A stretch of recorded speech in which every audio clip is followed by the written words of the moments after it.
A Uniregistral prometeu e trouxe para vocês uma figura extraordinária, a desembargadora Ana Catarina Strauch, do Tribunal de Justiça de São Paulo, uma pessoa que vocês vão gostar muito, tenho certeza. Obrigado, Ana Catarina, de você aceitar esse convite. Bom, em primeiro lugar, eu quero agradecer o convite, meu amigo. Não sou essa pessoa extraordinária, extraordinária porque você é meu amigo, agradeço o convite. E eu conheço, sim, esse universo, porque trabalhei lá atrás como advogada, enfim. Como é que foi a sua vida de advogada? Então, eu iniciei a minha carreira muito solitária. Iniciei na área criminal, uma área muito trabalhosa, muito penosa, principalmente para a mulher, né? Muito difícil. E ao longo do tempo, eu acabei notando que eu teria muita dificuldade em suplantar barreiras que realmente eram intransponíveis naquela época. E aí eu acabei indo para a área de família, atuei muito na área de família, divórcio, separação. Só que como eu tenho digamos, uma vertente de mediadora muito grande e gosto muito disso, acho que o mundo precisa disso. Sim. E o Brasil, mais ainda, especialmente, né? Os meus processos acabavam nem indo ao tribunal, porque eu acabava mediando mesmo as partes. Mas nós não temos essa cultura no ensino jurídico, né, Ana Catarina? Não falta. Então, eu acho que falta essa cultura no ensino jurídico, falta, digamos, a ordem também abraçar muito essa ideia, no sentido de mostrar para os advogados, porque o que a gente percebe no dia a dia da lide forense, inclusive no tribunal, às vezes as partes chegam lá e eu falo, mas doutor, não tem condições de fazer um acordo, chama as partes aqui, vamos para o Sejus, que a gente tenta compor.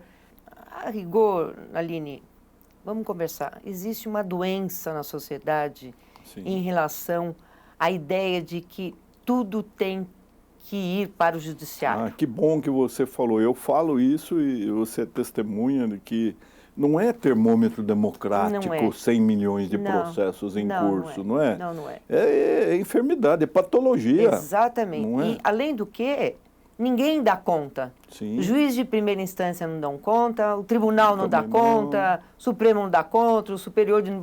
Então, fica crise do judiciário. Isso, fica aquela litigância desnecessária, quando as partes poderiam resolver de uma forma amigável, sim, sabe? E compor esse litígio. Decente, digna, não é? Exatamente. Nós precisamos fazer com que o juiz seja um ser sereno.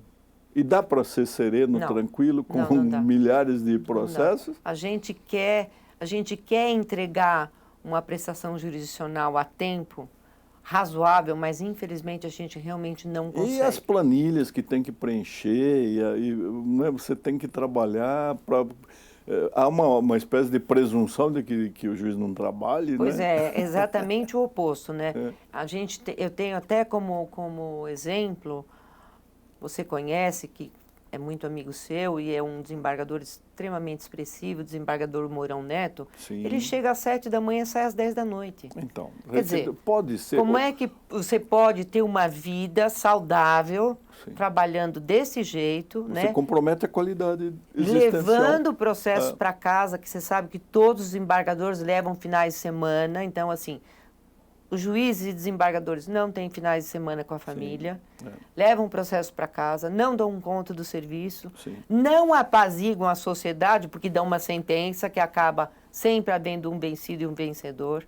Então, esse modelo de justiça realmente está superado. Totalmente a gente precisa conscientizar a sociedade brasileira, que no fim é ela que remunera o sistema, ela precisa injetar mecanismos para que ele funcione melhor. Não, e enxergar a vida de uma outra forma, eu diria, sabe, Naline? Eu acho que a sociedade luta por tantas mudanças, mas a mudança interna não existe em cada ser humano. Eu acho que o ser humano está olhando muito para o seu umbigo e não está olhando o outro. Não, e a gente precisa mostrar, principalmente para os juízes jovens, né, que ultrapassaram uma barreira severíssima do concurso, árduo, de que para ele o processo é um a mais naqueles milhares de processos que cada juiz brasileiro tem, mas para a parte é o processo da vida dele. É único, né? Faz toda a diferença. Aliás, Naline,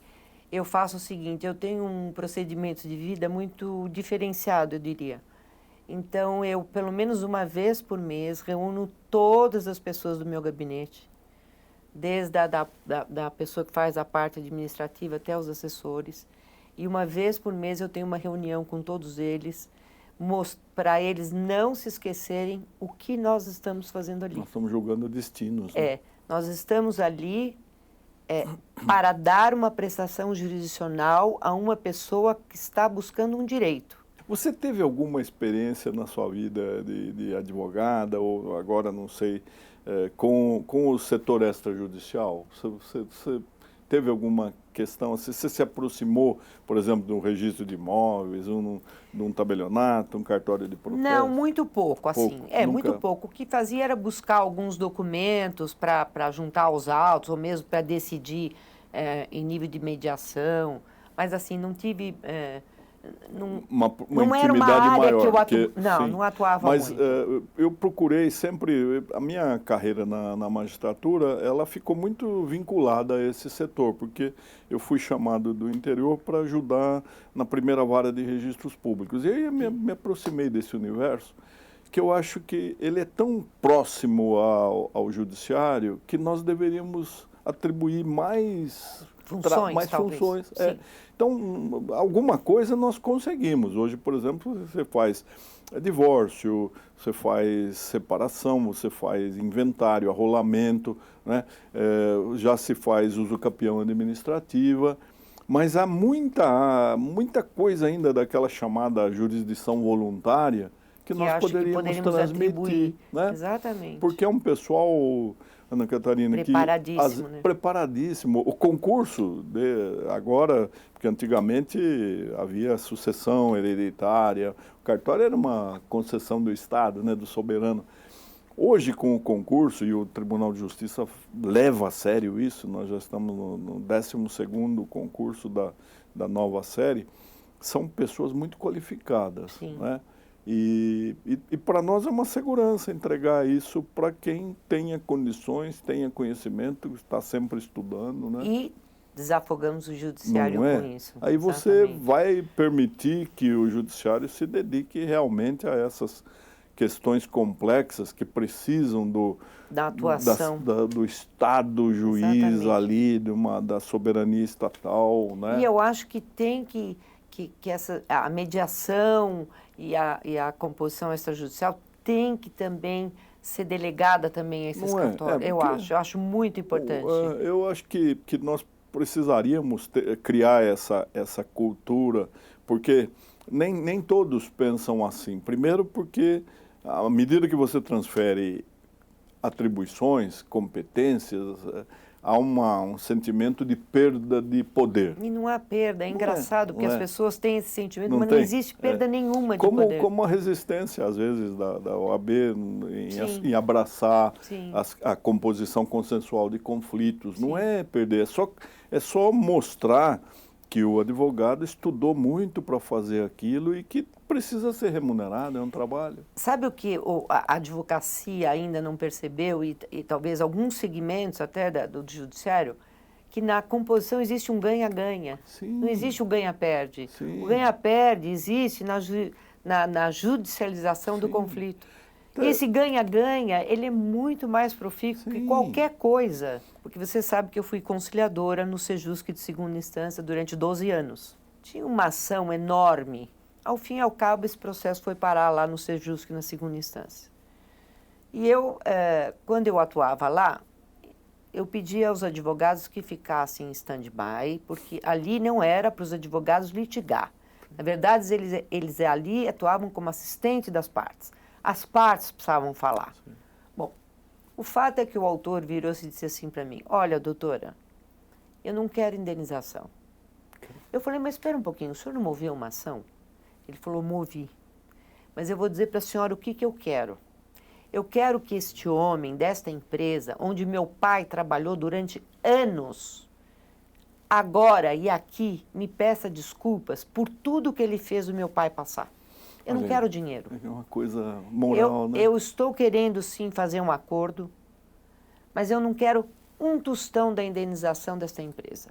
Aí um outro caso que era uma separação.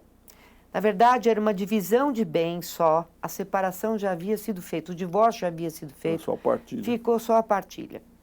As partes foram lá para o Sejusc, estavam só os advogados e o marido, a esposa não estava. Aí eu disse para os advogados, eu falei, mas por que a esposa? Ah, não, porque ela está doente. Não, não está doente.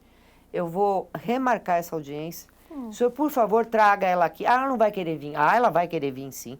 Pode chamar, eu vou remarcar e ela venha. Nem que seja de cadeira de rodas, eu vou pegar ela lá na portaria. E ela veio. Ela veio, ela quis conversar comigo sozinha, pedi que as partes saíssem. E eu não me lembro o nome dela, mas hipoteticamente vamos chamar ela de Neuza, né? Dona Neuza, a senhora se separou do seu marido. Já está divorciada, está tudo certo. O que está acontecendo? Por que o seu marido... Ah, e na audiência o marido me disse que não queria se separar dela, que amava a mulher. Eu falei, complicado, mas o senhor já se divorciou, agora nós estamos falando só em separação. Não, mas doutora, eu não quero me separar da minha mulher. Eu amo a minha mulher. Bom, eu chamei a esposa, conversei com ela separadamente, falei, olha, a senhora sabe que seu marido não quer se separar da senhora, que ele ama a senhora? Ele falou, olha, doutora, eu amo meu marido também, mas acontece que ele me traiu. Então, agora, eu não quero deixar de me separar dele. Eu falei, mas a senhora pense bem, porque a senhora já tem 70 e tantos anos, que evidentemente era a idade dela. O seu marido errou, mas ele já pediu desculpas. Não, doutora, vamos fazer o seguinte, a gente partilha os bens e eu vou pensar nessa proposta que a senhora está me trazendo. Ele que me reconquiste. É, exatamente. Partilhamos os bens imóveis que faltavam, porque era uma coisa assim, simplésima, sabe? Não sei por que demandou tanto tempo aqui. Então, o que eu trago de grandeza nesses momentos que eu vivi lá? Primeiro, foi um grande ensinamento de vida, para a minha vida mesmo, sabe, Sim, Naline? eu sei. Pro transcorrer, para a minha evolução, para o meu aprendizado, que foi muito rico. E segundo, que eu percebi como as partes precisam ser ouvidas. Sim. Porque no judiciário, a gente sabe, quando a parte é ouvida, quando ela depõe, Sim. depois acabou. Ela é ouvida através do advogado, que nem sempre fala aquilo que ela gostaria de dizer. Eu tive um caso bem interessante de um cachorrinho. 2 vizinhos numa casa semigeminada. Um deles tinha um cachorrinho, aquele tipo linguicinha, sabe linguicinha? Bacê? É, tipo bacê. Aí o dono da casa vizinha entrou com uma ação porque o cachorrinho latia. E porque latia, não, primeiro ele narra na inicial que o cidadão tinha um ar-condicionado que atrapalhava a vida dele. Aí o dono da casa trocou o ar-condicionado. Aí, como se não bastasse, ele entra com a ação, na mesma ação, ele narra isso, ele diz para o juiz que ele não consegue dormir porque o cachorro late demais. Bom, o juiz, em primeira instância, julga procedente a ação e dizendo que o réu, que era o dono do cachorro, né, teria X dias para resolver o problema sob pena daquele animal ser retirado da casa dele. Nossa! Aí mexeu com os... Chegou em mim isso aí. Bom, você tem uma ideia, assim, foi um auê no judiciário. Para algumas pessoas, um animal não quer dizer nada. Mas hoje a humanidade, se você andar na rua, Naline, cada ser humano hoje tem um animal. Porque precisa de afeto, precisa de amor e transfere àquele animal aquilo que ele justamente está precisando.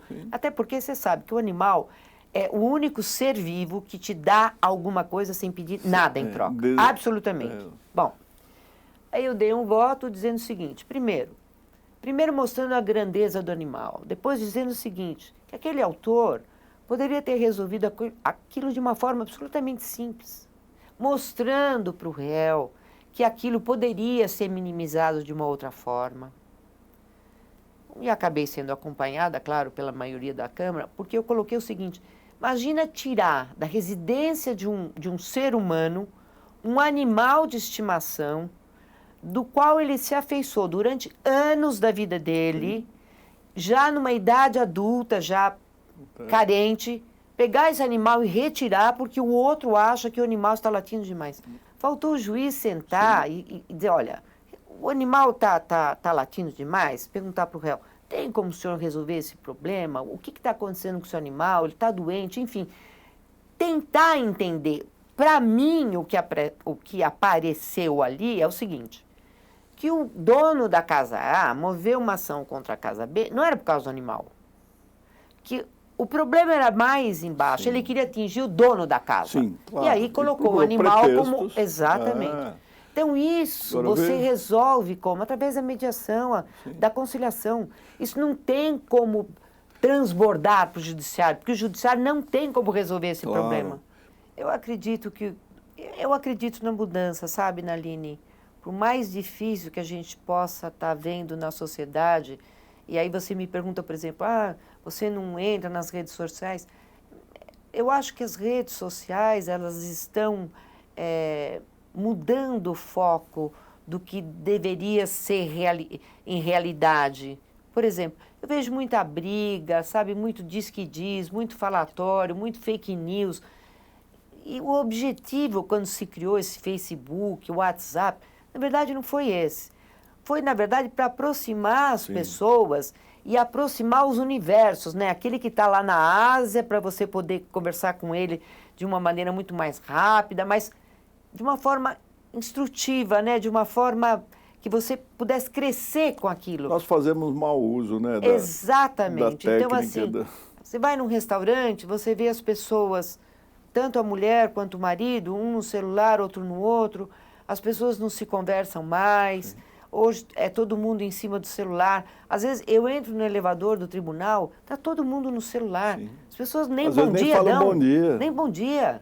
E há uma juventude muito enferma, né? Muito doente, dependente. Muito dependente disso, né? E você veja uma coisa que me deixa extremamente angustiado, triste, é o número de suicídios de jovens, né?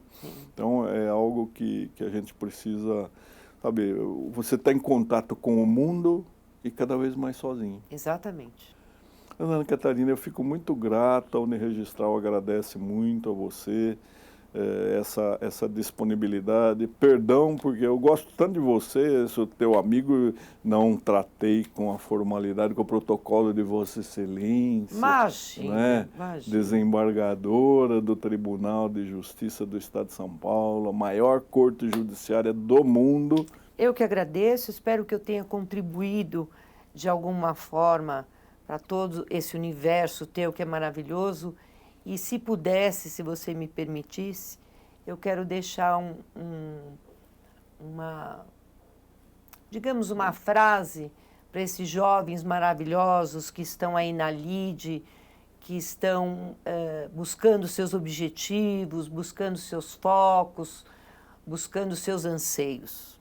Então eu diria a eles o seguinte: nunca desistam dos seus sonhos, porque se eles morrem, a vida se torna como um pássaro de asas quebradas que não pode voar. Isso é muito importante. Que beleza. Muito obrigado. Obrigada Espero a você, que você volte aqui para compartilhar essa sua sensibilidade, essa sua paixão pela vida e pelo que é bom na vida. Obrigado. Muito obrigada.